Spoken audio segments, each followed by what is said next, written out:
Welcome, everyone, to Real Estate on the Up, the podcast that takes you behind the scenes of the real estate world in Orlando. I'm your host, Kyle Madoran, and on this show, we're all about pulling back the curtain with the unfiltered truth about real estate. We're not just here to sell houses. We're here to provide concierge-style service because everyone loves being treated like a VIP. This podcast is your go-to resource for transparency, integrity, and the knowledge you need to make smarter real estate decisions. Whether you're a seasoned investor or a first-time homebuyer, we've got you covered. So buckle up and get ready to move up in the world of real estate. It's time for Real Estate on the Up.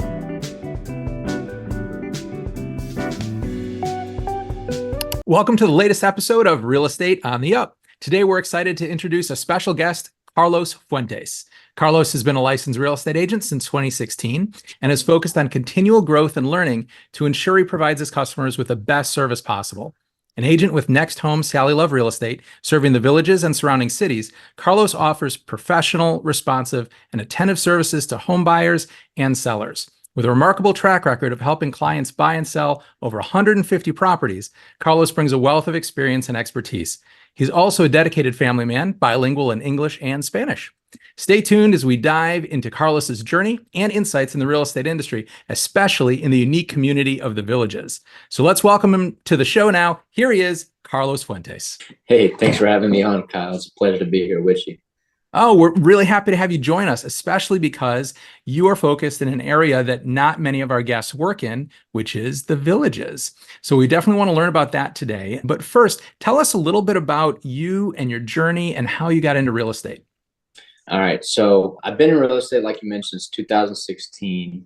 And, I came from management before. And at that given point, I was just tired of going to work and just dealing with people that just come to work and don't actually work, So I was like, what can I go into that I don't have to rely on my coworkers on what they're doing and depends on my performance and everything like that. So I was like, real estate or insurance? And I ended up landing in real estate, and it's been phenomenal. It's been a journey. Yeah, so that drive is something I hear a lot of agents talk about, being able to be your own boss and set your own goals and kind of be in command of your own path seems to be a common trend among real estate agents. So when you first got started as an agent, did you find that transition from working in management, more of a corporate setting, into real estate? Was that a major culture shock for you? What sort of challenges did you have? It was tough at first. I had literally just moved into Florida. So in regards to knowing the product and everything, I didn't know Florida. I was brand new to the state and I didn't have any friends or family. But it was just knocking on doors and doing a lot of cold calling to get everything going. So the first year was definitely a shock. Knocking on doors and cold calling is tough. That is a hard road. Yeah. So that is great that you were able to achieve success that way. When you were just getting started, was that the way that you really found most of the customers you began working with right away through efforts like that, knocking on doors, picking up the phone and dialing? What were the ways that you sort of jump-started your business? Because I know new agents always ask that question. Yeah, well, when I first started, it was just simply just checking the MLS, seeing what expired or what's come off market and everything like that. And then, of course, the number one search engine for housing, Zillow, what are the for sale by owners and everything, just offering my services to them and seeing how I can benefit them and get them to their end goal. You got it. Yeah, no, that's great to find the for sale by owners who oftentimes run into challenges when they try and sell it on their own. People think it's really easy to sell a house, right? You just put a sign in the yard and people start to call you and stop by. Correct. So when you would have those conversations with for sale by owners, especially, how would you explain to them the benefits of using a licensed agent to help with their sales? Or what are ways that make it much more advantageous for them by using an agent? The main thing I would just tell them, is just in regards to marketing and just asking them was like, did they have the experience of previously selling and such things? And I would just leave them simple things to do and what to do to get their house prepped and everything. And most of the time they'll call me back. They'll be like, hey, I can't sell it on my own, or I'm too busy. Most people still have a job and they're still working and then trying to figure out selling their house and then deal with work and everything. And I'm like, well, hey, look, I sell real estate for a living. So that's what I'm doing all the time. So just give me a holler anytime. Yeah, I mean, trying to sell your own house is basically like having two full-time jobs because Correct, correct. selling is time consuming. There's so many bits and pieces, and until you get into the process, I don't think many people realize how involved it is and how time consuming it becomes. Oh yeah, definitely, Yeah. definitely. So when you started working in the area that you're in now, up by the villages, I know that's obviously a very heavy area for retirement with 55 and up communities. So what are some differences that you find working with more traditional neighborhoods versus Uh-huh. working in an area where there's 55 and up retirement communities? The biggest thing is just, like the villages is just so unique in essence of the amenities that it has and the convenience that it has to everything. You can go grocery shopping and go see your doctor and go do your amenities in your golf cart. You don't have to hop on your car and go 30 minutes down the road to get to your doctor and stuff like that. Everything is all within there. And it's gotten so big now. It's in 3 different counties. Yeah, it's enormous. It's enormous. So Yes. tell us a little bit about, for people who might not know, what is the villages? What does that mean? Like what do the villages entail in terms of what is it all about? And then also talk to us about the golf cart thing, because I know that's a phenomenon up there that's very interesting. Yeah. Well, the villages started just as manufactured homes, and then they've just grown and grown. And now they've just gotten so big, they got premier homes, over 3,000 square foot houses and everything. And the main thing about the villages is just enjoying your retirement and staying active and, just convenience, having everything close by so you don't have to drive so far and take forever to get to your doctors and everything. The main thing is about them is just the lifestyle, staying active and having everything within reach and golf cart accessible. Right, right. It's pretty amazing. You can just hop in your golf cart, get to anywhere you need to be in the villages that way. They've got these dedicated travel lanes on the roads just for the golf carts, which Yes. is it's so unique when you're up there. It is just wild. And it's incredibly popular. Like you said, it's grown and grown and grown. I think it's the largest retirement community in the country at this point. Oh yeah. Yeah, yeah, yeah. And they're not stopping. They got enough land to build for the next 15 years without acquiring any new land. That's amazing. I didn't realize it was still growing at that rate. That's incredible. Yes. Before I was like, it was just 10 years. And then I worked with an engineer that works for the villages. He said, 10 years. He said, you're behind. We're at 15 years now. And I said, holy smoke. He said, they're just buying land left and right. That is amazing. So, if you were talking to someone who is living in another part of the country, contacts you because they're interested in moving there, how do you describe to them like what? Because the villages is obviously different than, say, a 55 and up community in South Florida, because there's a lot of those down as you get into the Miami area as well. What are the advantages of the villages versus going down into an area like that?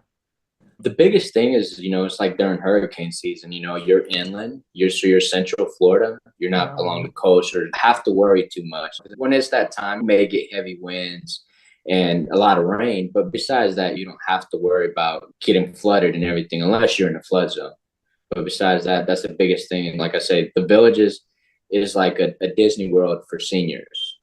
So, the villages, I call it, as seniors back in college, living the best life. Yeah, I think that's a great way to describe it. Yeah, I think Yeah. you're absolutely right. So, what are some differences in terms of the market performance, or if there are any, between community that you're in, the villages there, and the way that there's supply and demand issues versus outside of the villages? Do you see a vast difference between markets, whether you're inside that area, those neighborhoods, versus the outside surrounding area? Well, the villages is definitely more expensive than the outside 55 plus communities and such. A lot of times people try to compare their house because it's across the street from the villages. But I'm like, you don't live in the villages. The villages is a different animal. And so the houses in the villages are definitely more expensive than outside of the villages. But the main thing is, I call it a premium or a luxury of what the villages provides, you're not going to be able to get outside of the villages. And so that's why a lot of times we have people move out of the villages because they're not using all the amenities and lifestyle that the villages provides for them. But then after going out, they miss the convenience of everything they had within their golf cart. So they end up going right back. Got it. So it's the amenities really that you're paying for that makes it a little bit more expensive to be there then. Yes. Yes. Got it. Okay. Yeah. And the convenience. And what sort of amenities are those? Are there community pools and fitness centers? Yes. What are the, okay. Yeah, there's adult pools and then there's family pools.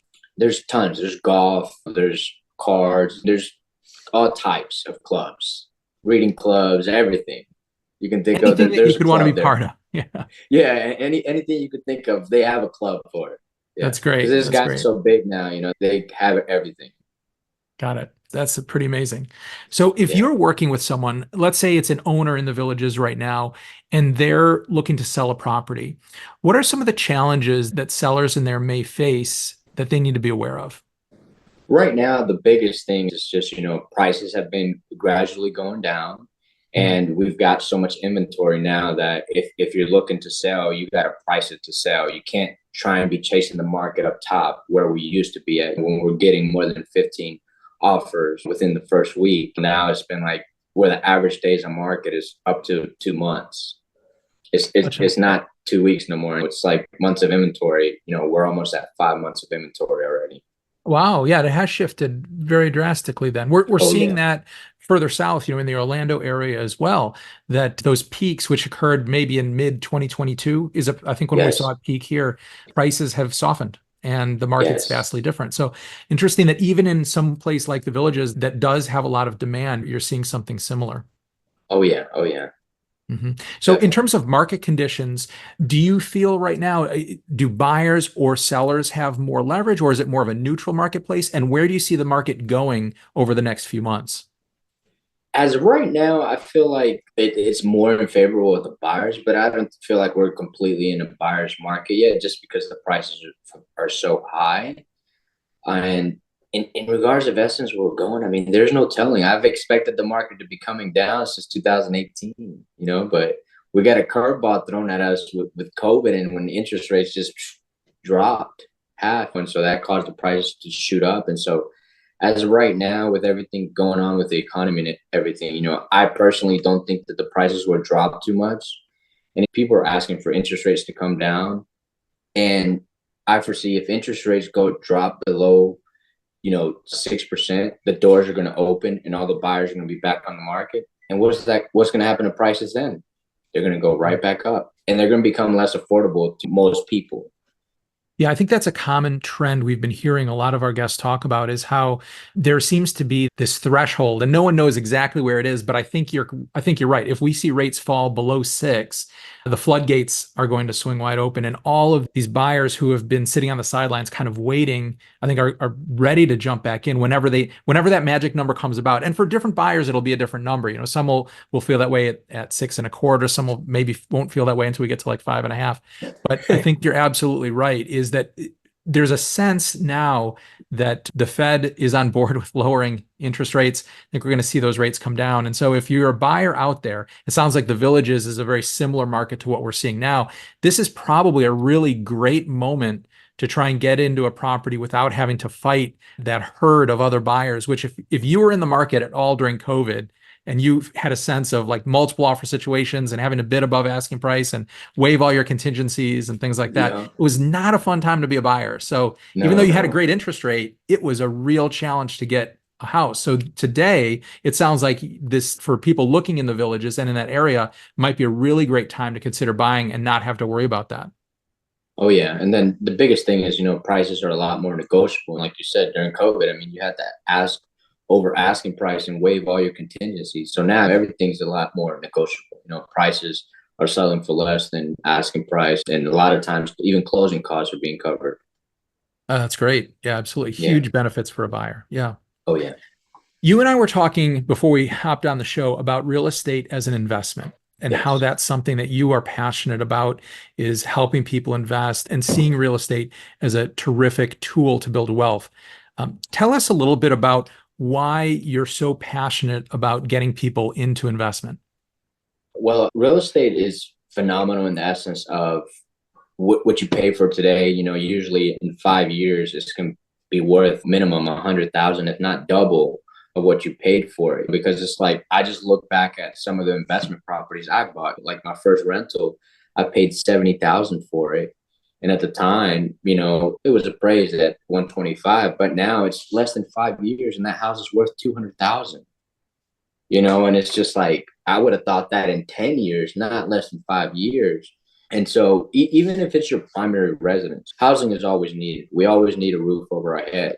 And so they'll always be in high demand. And so now it's like around here, houses have gotten so unaffordable to most people. So people have came in and built just rental communities. And the Mm. rental prices are high. Some of the rents, they average about $18,000 to $2,000. You can get a mortgage for that. Like I moved somebody from Orlando, they were renting a 1-1 down there and they were paying $2,000. I got them into a house down up here in Summerfield and their mortgage was less than $1,800. They were stoked about that. And It's and always so nice to yeah. be an owner instead of a renter if it's, Oh about yeah. the same price. Yeah. Yeah, and then So of course, as a tenant, you're at your landlord's demands. You can't do anything you want and everything. And if they say, I'm selling the house, you're gonna have to go, you're gonna have to go. that's a very good point as well. Yeah, that Yeah. stability, it makes a huge difference to just know you're in command of your own destiny. That's a good Hmm. point. Now, for people looking to get into real estate investment, what are some things that they need to be aware of and some ways they can prepare to buy an investment property? You know, the easiest way that most people do it is just buying it as a primary residence. They call it house hacking, and then just living there for a short period of time. And then afterwards, after they save enough money or so, just renting that out and moving on to another one.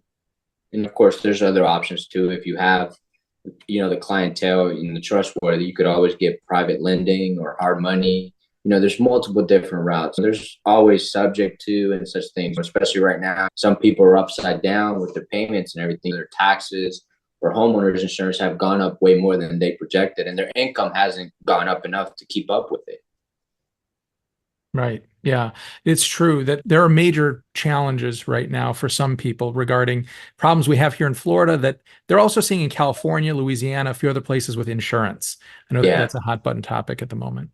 Yeah. Yes, yes, yeah. And so it's phenomenal. Like homeowners insurance before, when I first started, 2016, average was $800. Now it's $2,500, Right. for that homeowners insurance. And so, yeah.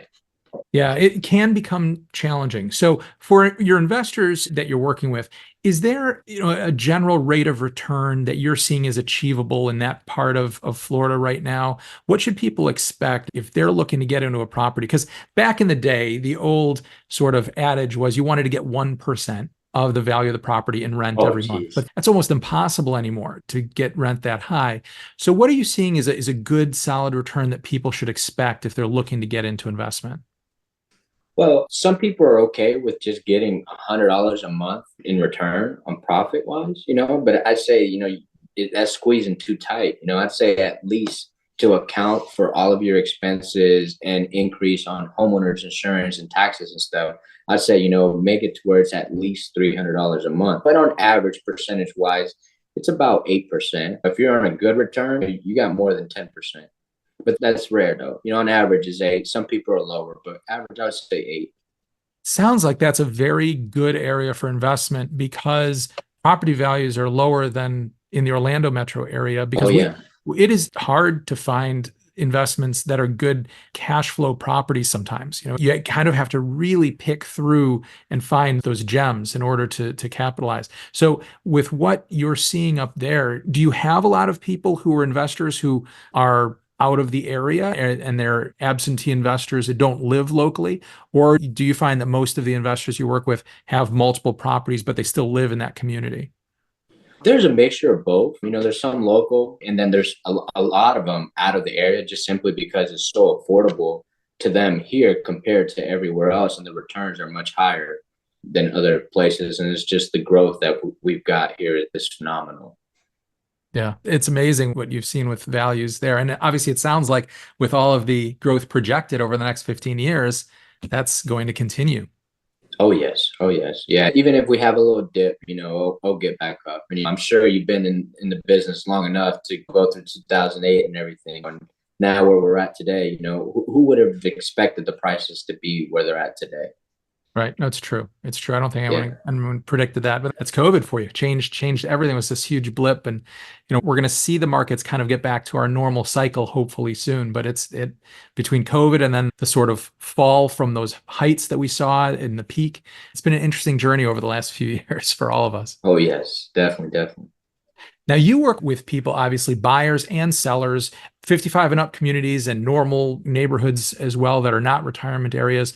So if you were talking to someone who owned a property and they were thinking about selling, what is one gem, one nugget of information that you can give them that really helps improve the value that they'll get on that sale that everyone can do in their own properties to try and help them get as much money as they can? The biggest thing is, where you get the best return on your investment in the house, I'd say, is kitchens and bathrooms sell houses. So depending on the condition of your house, it's simple things in your kitchen cabinets. If you have no hardware, add some hardware to the cabinets. That's less than $100. If you're willing to spend a little more, if you need some countertops, update the countertops. Yeah, putting money into the house definitely is a way to help that. Just updates, like you were saying, make it a little more fresh.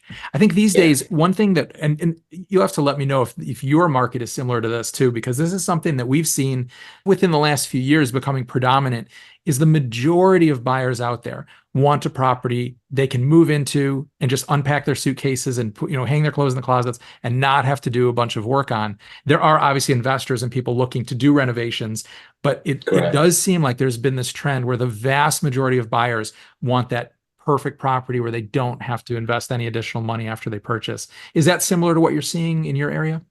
Oh, yes, definitely. Yeah, for the majority's sake, especially in the 55 plus communities like the villages and stuff, they want it to be turnkey. Like you said, they just want to get there, unpack their bags and live comfortably and not have to touch a thing. Yeah. Yeah. I think that because it's more expensive to buy now, people are a little more conscious of whether or not they're going to have to outlay a bunch of cash after they purchase to make the house livable or how they want. So sellers out there who are listening, make sure you get your house ready by doing those little updates you might have been putting off. It definitely pays off. And if you need help deciding what is a good investment, what should we do in order to get the best return and make the house more desirable, you talk to a licensed agent, talk to a pro like Carlos, who's going to be able to give you that advice of what to do and what not to do in order to make the house sell for top dollar. Very important. Well, Carlos, I know there's a lot of people out there who might have questions about the villages, relocating to that area, buying an investment property there. So if anyone's looking to pick your brain and learn more, what's the best way that they can get in touch with you? Well, the easiest way to get access to me is by text. Call. If I don't answer, I'll call back, or you can always find me online through Facebook, Instagram, or simply on Google. Just search for Carlos A. Fuentes, PA, or in regards to the ID, instead of sold for you, it's SLD, the number 4 YOU, under Facebook, Instagram, LinkedIn, everything. And then, of course, my phone number is 352-512-88511. You see, hablamos español. So if ever any time, Spanish, I speak Spanish too. And that's my primary language. Very good. That's a huge benefit, especially here in Florida. So get in touch with Carlos if you guys have questions about that area. You need any assistance buying, selling, or investing. He'd be delighted to help. And we want to thank everyone for tuning in and listening and learning today with us. Carlos, thank you so much for joining us and for your time today. We really appreciate it. Hey, my pleasure. Thank you so much for having me on here. Absolutely. Everyone, thanks for tuning in. Have a wonderful day. Take care. As we conclude another eye-opening episode of Real Estate on the Up, I want to express my appreciation for joining us. Thank you for being a valuable part of the Real Estate on the Up community. Your time and engagement mean the world, so make sure you subscribe and leave a review. Your real estate goals are my priority, and my team and I are here to provide the personalized attention and service that have earned us high recognition. If you have questions, need guidance, or are ready to make a move, don't hesitate to reach out. I'm just a message away. I'm Kyle Madoran, one of Rate My Agent's top 100 in the United States, signing off. Until next time, take care and make those real estate dreams a reality.